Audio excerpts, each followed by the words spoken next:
Welcome to the Tech Talks Daily Podcast, where you can learn and be inspired by real-world examples of how technology is transforming businesses and reshaping industries in a language everyone can understand. Here is your host, Neil C. Hughes. Welcome back to the Tech Talks Daily Podcast, where every day we take a completely different topic and explore how technology is transforming an industry and bring it to life with real-world stories. And today, I want to explore the complex world of legal tech. And yes, the industry has been criticised in the past for being slow to adapt to the digital world, especially when encountering obstacles around adoption, lack of funding, lack of leadership around using technology.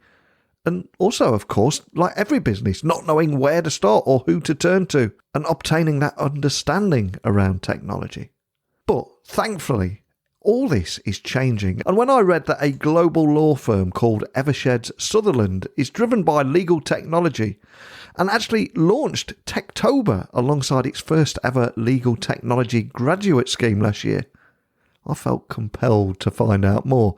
And luckily, I have an inside man, because their head of legal service design at Eversheds Sutherland, James Grice, he and I go back a long, long way. We used to work alongside each other in the world of IT here in the West Midlands. And I think it was around 2006 or 2007 that we first met. But here in 2022, James is going to be joining me on the podcast to talk about all things driving adoption and awareness within legal tech, as well as exploring the worlds of RPA and design thinking and much more. So buckle up and hold on tight, because wherever you're listening to me in the world, I'm going to be beaming your ears all the way to the West Midlands here in the UK, so you can join me and James Grice in conversation today. So a massive warm welcome to the show, James. We first met 15 years ago in the world of IT, but that's in another life. So can you tell the listeners a little about who you are and what you do? Thanks, Neil. And yes, it's great to be on the show as well. It has been a long time. We've done a lot since we crossed paths last. So my current role and what I'm doing today is Head of Legal Service Design at Eversheds Sutherland International. So we're a global top 10 law firm, and we've been working to develop a framework really to help us really tackle our clients' needs and use the right solutions and right technology, whether it's sort of cutting edge legal tech or the simple desktop tools that we all have every day. We've been working to develop new methodologies, new approaches to really put the client at the center of what we do, and that's what the legal service design team is all about. We're a human-centered design team.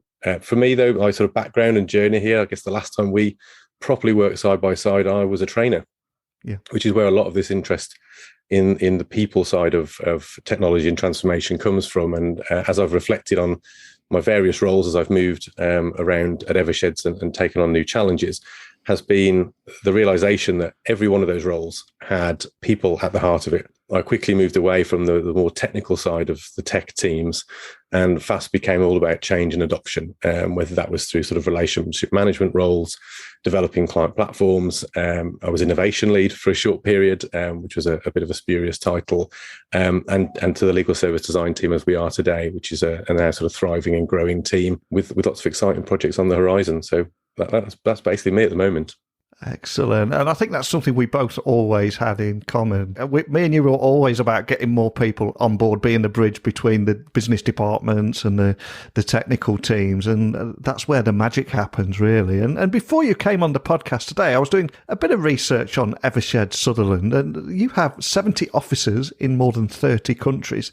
And one of the things that stood out on your website is that you provide quality, innovation and consistency in legal service delivery, all by shaping the future of digitalisation, as well as global perspectives on digital technologies, risk and corporate digital responsibility. Now, the reason I just mentioned all that is because the legal industry used to be accused of being very slow to adapt to technological change. So is it time to finally retire that myth, would you say? That's a great question. I'm going to give you a really honest answer. Yeah. Not yet. So for all law firms have a duty to their clients to help their clients avoid risk. That's ultimately what we do. When you look at all of the services we provide to our clients, it's all about helping that client navigate complicated situations and avoid risk. So as a result, law firms tend to be quite risk averse. It's also an industry that's sort of steeped in tradition. So they've always done things the way they've always done it. And actually, a lot of legal work or legal cases are settled based on precedents, which forces lawyers to constantly look backwards in order to solve problems as they move forward. So I think that technology and the adapting to it and adopting it in a better way is something that we're starting to do more of now. We've kind of been forced, if we're honest.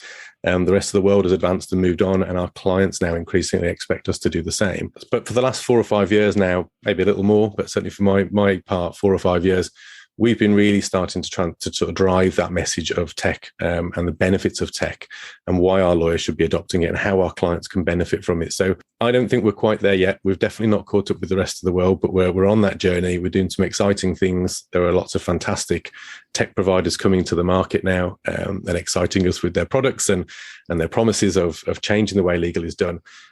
We'll always need our lawyers, we'll always need their expertise. So, this sort of myth that tech's going to replace them, I think that's misplaced. What we're trying to do, and the message that we try to promote internally, is that tech can maybe do 80% of the sort of mundane lifting that the lawyers do, and actually allow them more time to apply their expertise and to bring that value to their clients. So I think that's sort of where we're at the moment. As a firm, we're investing heavily in technology. We're not alone. A lot of the big global law firms around us are doing similar. And it's really now about trying to demonstrate to our clients how we're thinking differently and how we're innovating, not just through technology, but also through the approaches that my team take, which we can touch on later on. Yeah, I completely agree with you. I think technology is all about complementing any profession, really, rather than competing and replacing professionals in that area. And 2 words we've mentioned quite a lot already is change and adoption. So how are you driving adoption and awareness within legal tech? Because I know, again, it's a topic very close to your heart, isn't it?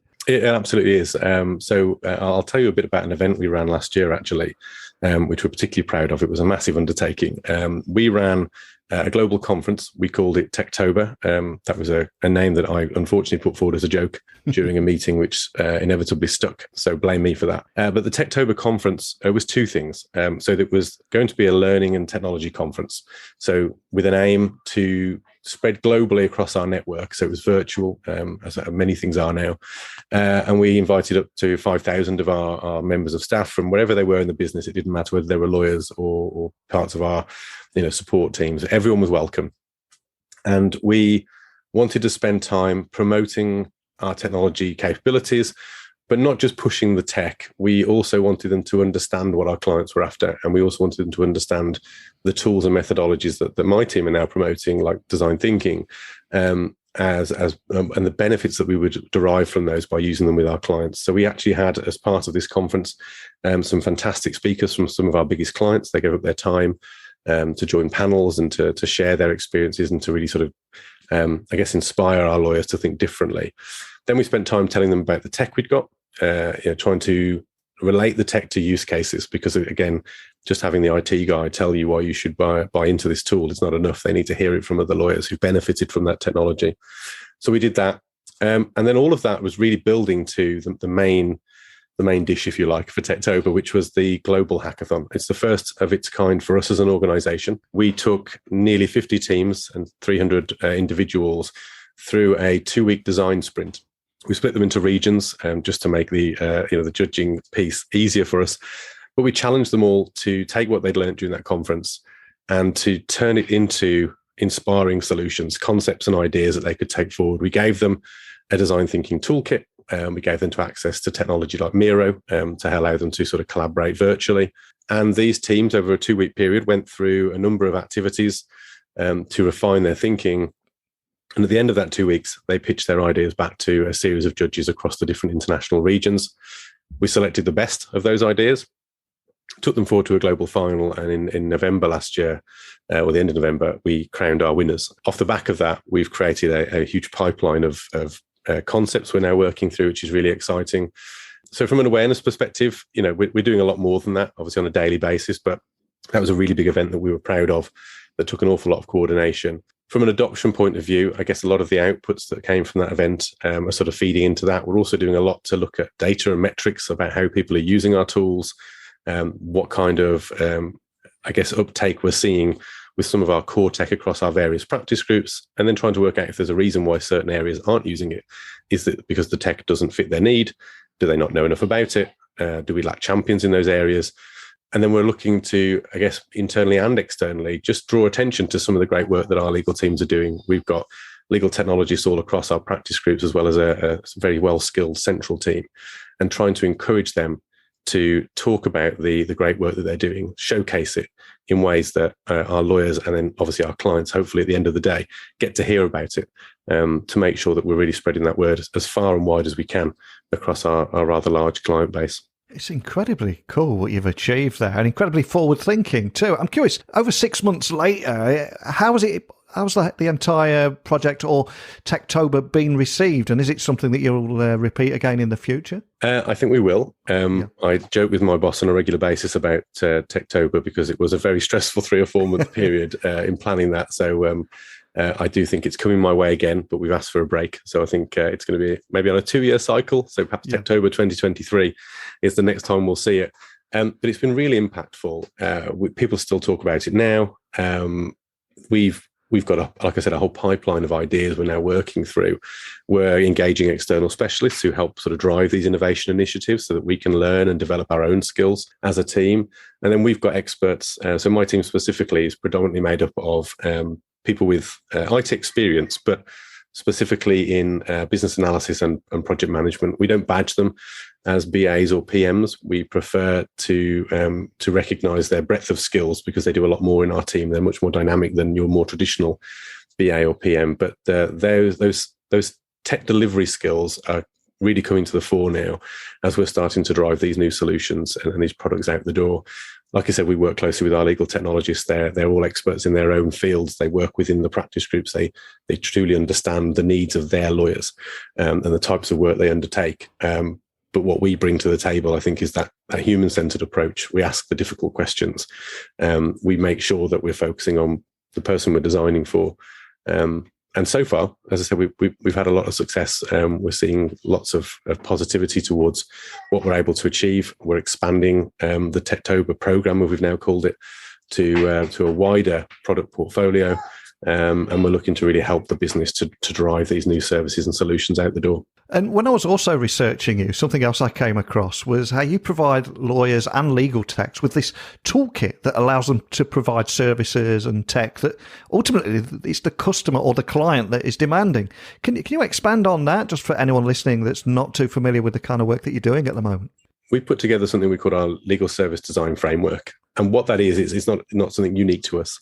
We've gone out and looked at industry standard methodologies. So we look at things like design thinking. We look at Lean Six Sigma. We've got things like agile delivery from a sort of a project management perspective. We don't pretend to be fully agile. I think anyone who says they are is telling fibs. But we also look at business change. And there's obviously, throughout all of this, it's the people that we're really interested in. But what we're able to do with those tools is we sort of flex them to the challenge we're facing. So design thinking doesn't work for everything. Lean Six Sigma as a process improvement tool doesn't work for everything. But there are tools in all of those methodologies that add really great value to trying to identify both the problem or opportunity that you're sort of designing for, as well as then the tech that you need to deliver that service. So I guess from our perspective, we try to be that sort of central point that the legal technologists and our central technology experts pivot around, and we try to bring the right people in to collaborate together. It's interesting, we talk about that sort of hub and spoke model. We think of it more of a spider's web. So instead of it being us in the middle and just going out to these different experts, instead we kind of bring these experts together and then we connect them. So if you imagine a spider's web instead of a wheel, that's sort of how we think about doing it. We don't pretend to be the experts in what they do. We recognize our value and we try and bring that in. I think there's for those football fans out there, Jurgen Klopp, Liverpool manager, was quoted as saying something a couple of seasons back when they were just starting to really take off. And he was being asked about the approach he had at his club. And I remember hearing his response to this, and it really resonated with me. He said, I know what I'm good at.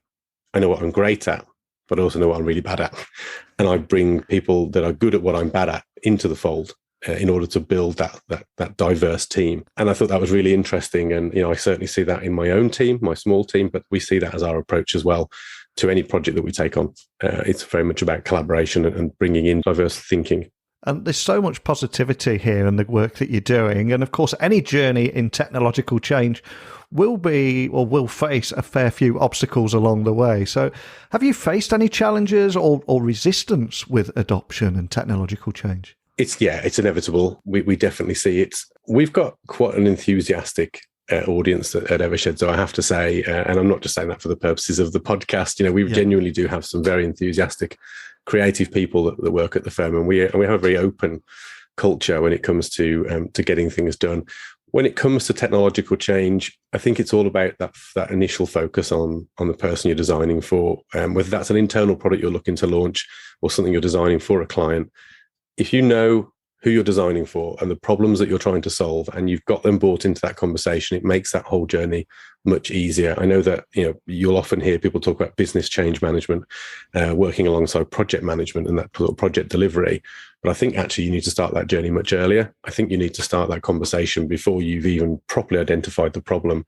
For the benefit of any of your listeners who are perhaps less familiar with design thinking, the key thing that design thinking asks you to do is to step away from the solution and actually to take a step back in the process and to really understand who it is you're building for, and to build a persona around the people that you're building for, multiple personas if that's necessary, to look at their journey. We do something called customer journey mapping, and it's essentially a process map, but what you're applying to that process is emotions, and you're trying to understand what works in that process, what are people happy doing, and where are they getting frustrated, and what's causing them problems. We do a number of these activities, and we encourage that kind of level of thought so that when we come to start generating ideas to create these solutions, we're doing it with these personas in mind. We're designing for these people that we've gone out of our way to understand.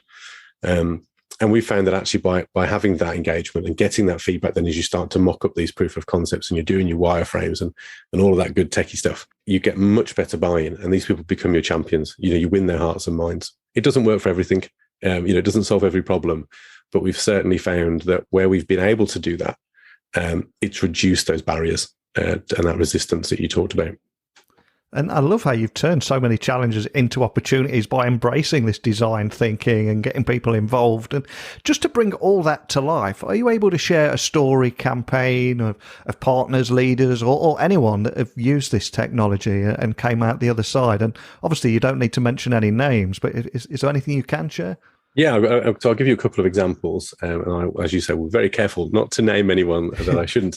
Well, a project we've not long finished, where we used our framework and a number of these different tools and techniques we've just talked about, was all about automating quite manual sort of matter management work within one of our areas of our business. And we actually we spent a lot of time understanding the process that they went through, the people that were involved, the sort of levels to which we could influence change on the different people involved. So, our client was a key part of this conversation, and there was little we could do to change what they provided to this task. So what we looked at then, once we'd got this refined process and we'd optimized it as best we could, we looked at what technology was going to work for it.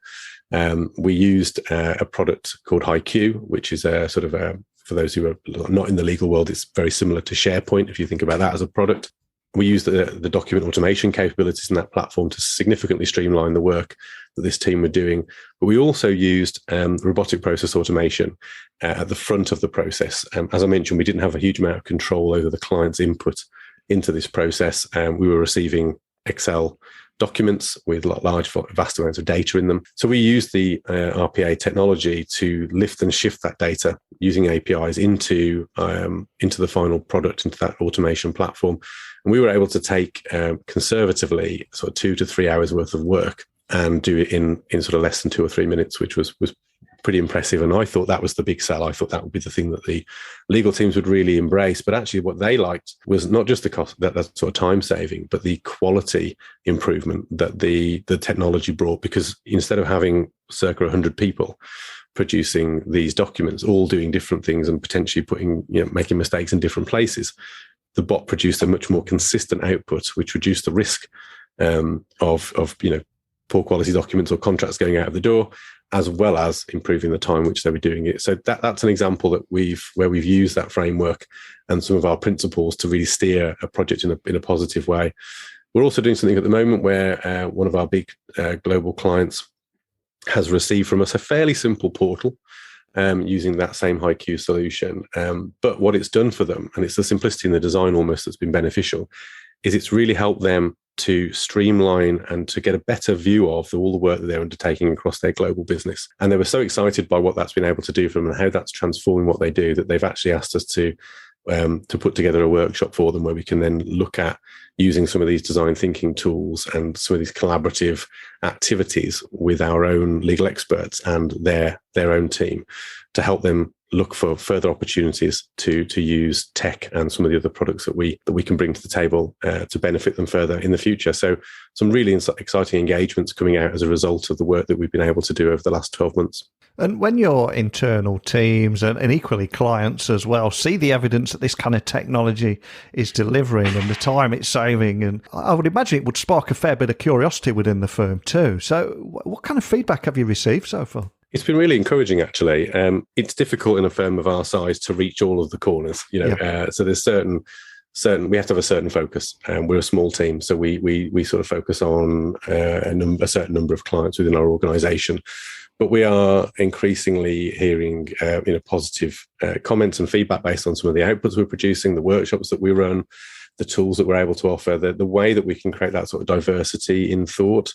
We ran a workshop recently, actually, for one of our teams around one of our global campaigns, ESG, very big in our organisation at the moment and with our clients. And we were talking about how we could take a concept that they hadn't really fleshed it out, but they had a rough idea of what they wanted to try and achieve. And we got them together and said, well, look, rather than just trying to spec this out sort of willy-nilly, let's talk about what you're trying to achieve, who you're trying to design this for. So again, we used some of those techniques we talked about, and we got them to do a number of rapid ideation activities, things like something called Crazy Eights, and we did something called Lenses. And basically, we generated in a very short period of time, probably in excess of 100 to 200 ideas on sticky notes all over a wall, and then spent, again, another maybe half an hour to an hour refining those, clustering them, working through them, prioritizing them. And by the end of that session, the team were thrilled. They'd come up with two concepts. Actually, the original concept had been split into phases, and they had a much clearer path now to delivery. And we were able to connect them then with the right teams internally to take that idea forward. So far, it's been really encouraging. And we're hoping to get a lot more opportunities to showcase what we can do and to share our message over the next 12 months. Wow, it looks incredibly cool what you're going to be doing in the future. But where do you go beyond that? Is there anything that excites you about the future or about a future focus that you might have? I appreciate, again, you probably can't share too much, but is there anything that makes you want to jump out of bed in the morning? We said this just before we started recording. I feel very privileged to be in the role that I'm in, doing something that I truly enjoy and feel passionate about. There's a lot to be excited for in our team and our business at the moment. I think the law is transforming, and that's really exciting to be a part of. I felt I came into the organisation at probably just the right time. I was just at that curve as people started to realise the need for this stuff. We've got lots going on at the moment that we're excited for. We're investing in talent at the moment and developing the next suite of legal technologists. We've got something called our Legal Tech Grad scheme. We launched it last year. We've got our first cohort in at the moment. We've got 3 fantastic individuals that are doing some great work. And in the next, I think 6 to 12 months, they'll be transferring into our practice groups to continue their journey and develop their experience. And we're working already on cohort 2. So we've got our applications are out on the market at the moment, and we've had some fantastic responses to that. So really excited from a future point of view about growing the team and our capabilities and giving us the ability to reach more teams. For me personally, I think, and the legal service design team as a whole, targeting more opportunities to work directly with our clients, which is where we can add the real value. When we're kept at arm's length, which is not something we've had a problem with, but when we are kept at arm's length or we're not given that platform, it's really hard to properly understand what the client's needing to do to help connect the dots with those lawyers. So I think by opening that line of communication, getting in front of them and doing more of these workshops, more of these facilitated, guided journeys, then I think that's what I'm looking to do more of over the next couple of years. Beyond that, I'll be honest, Neil, and you know this from our previous work together, I don't really have a plan. I just like to sort of go along with the changes, find those pockets in the industry that are interesting and a bit different. I like change. I embrace change. So, I'm all up for whatever comes next. You've shared so much with us today. We're going to have a bit of fun with you now and ask you to share something else with everyone listening, and that's a book that has possibly inspired you in your life, and we'll add it to our Amazon wish list. So what book would you leave to everyone listening, and is there a story behind that choice too? Yeah, I'm happy to share. So I will openly say I'm not the world's biggest reader and haven't been for many a year of my adult life. However, I've tried to change that this year, and I've set myself a goal of trying to read a certain number of books and start to change some of my habits. So there's a really obvious answer, but it's probably already in your wish list, which is there's a book by James Clear called Atomic Habits. And if you haven't read it and you're looking to change things in your life, that's a fantastic book to read. But it's not the one I want you to add to your wish list, because I suspect it's probably already there. So I'm going to get a bit nerdy with you, Neil. From our time together in previous roles that we both enjoy video games when time used to allow, not so much now as a dad. But so I'm going to pick a book called The Creative Gene by Hideo Kojima. And Hideo Kojima, for those who don't know, is a fairly famous video game director, famous for a series of games called Metal Gear Solid. But this book is not about video games specifically. It's about what inspired him and how he came to design the things that he's become famous for and became the sort of world-renowned director that he is. And there's one particular thing in his book that really, that I've shared with a number of friends and colleagues, and it's inspired me with my own reading habits. So I wanted to share it. He talks about in this book himself not being a big reader in his youth, but finding a love for books as he's gotten older. And he has a particular approach to staying in touch with what's popular in terms of sort of the wider culture, but also how he selects his reads. So he talks about in the book how a lot of our lives now are being curated by our apps and our interest on digital media. It's very easy to go down a rabbit hole on Twitter or on your Apple News or whatever it might be with the things that you said you like. And a lot of the world around you then sort of doesn't come to your attention. It doesn't reach you in those feeds. And he was really conscious of that. So his approach to buying books is actually to go into bookstores, to wander around any and all sections, to look at what books are popular, what's being pushed, because that gives him an insight into what the rest of the world is interested in, what pop culture is doing. But he also has a tactic or an approach, which is when he starts to get too familiar with the bookstore's layout, he will change the bookstore that he goes to. He'll go and shop somewhere else because he doesn't want to be drawn to certain sections that he knows he'll find something in. He wants to stumble across these things he's never seen before and have these new experiences and keep an open mind to all the different things that are out there that you can consume. So there's loads of great stuff in his book. I found it fascinating to read, but that was the one thing that I really took away from it. So Hideo Kojima, The Creative Gene would be my addition to your wish list. Awesome. I'm going to get that added straight away. I'm certainly going to be checking that out, especially because I think we're surrounded by focus groups and algorithms that just keep giving us more of what we already like. And I think we're almost losing that serendipity in life, of those happy accidents of things that we shouldn't like, but we just something grabs us inside and captures our imagination. So for that reason alone, I'll be checking that out. And for anyone listening that just wants to find out more information about the work you're doing at Eversheds or contact your team, Ethan, what's the best way of doing that? What's the best starting point? It's probably good old social media, Neil. I think LinkedIn is the place to go. I'm more than happy to connect with anyone who's interested and wants to talk further. So yeah, you can just find me on LinkedIn, James Grice at Eversheds Sutherland, and please do connect. I'd be really happy to talk to anyone. It's been fantastic catching up with you and having an opportunity to be on the podcast. Well, I think we've covered so much in a short amount of time today, from driving adoption and awareness within legal tech, design thinking, RPA, and even had time to leave us with 2 cracking books too. But it was a great chatting with you again, James. More than anything, just thank you for agreeing to come on here and share your story. Thank you. It's been a pleasure. Thank you, Neil. I cannot thank James enough for taking the time, not only for a catch-up with me, but also to explore the world of legal tech. And it was a conversation that carried on long after we finished recording the podcast. Honestly, I learned so much from him, and there's a whole heap of books that I'm now having to buy from Amazon.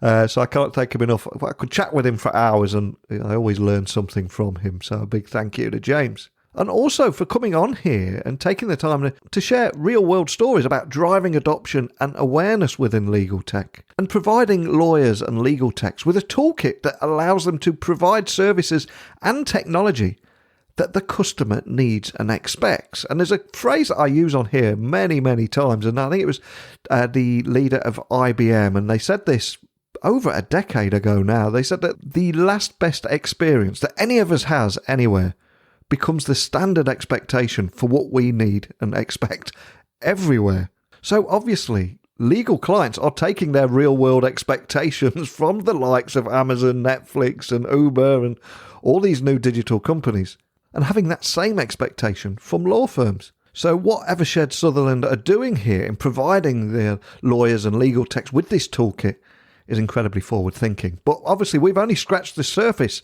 of the world of legal tech here. And I know we have a lot of people from the industry listening. We've previously had Dentons on here 3 or 4 times talking about a similar subject. So if you're working in the legal field and you've got views, experiences, insights, questions, or anything about legal tech and any experiences that you've had, please share them with me. Email me, techblogwriter@outlook.com. Slide into the DMs, as the kids would say, on LinkedIn, Twitter, Instagram @Neil C. Hughes. And if you'd like to work with me, whether it be ghostwriting your business blogs or thought leadership material or launching your own podcast, you can find me on techblogwriter.co.uk, and you'll also find over 2,000 podcast interviews. We've got quite a collection there, but keep those messages coming in.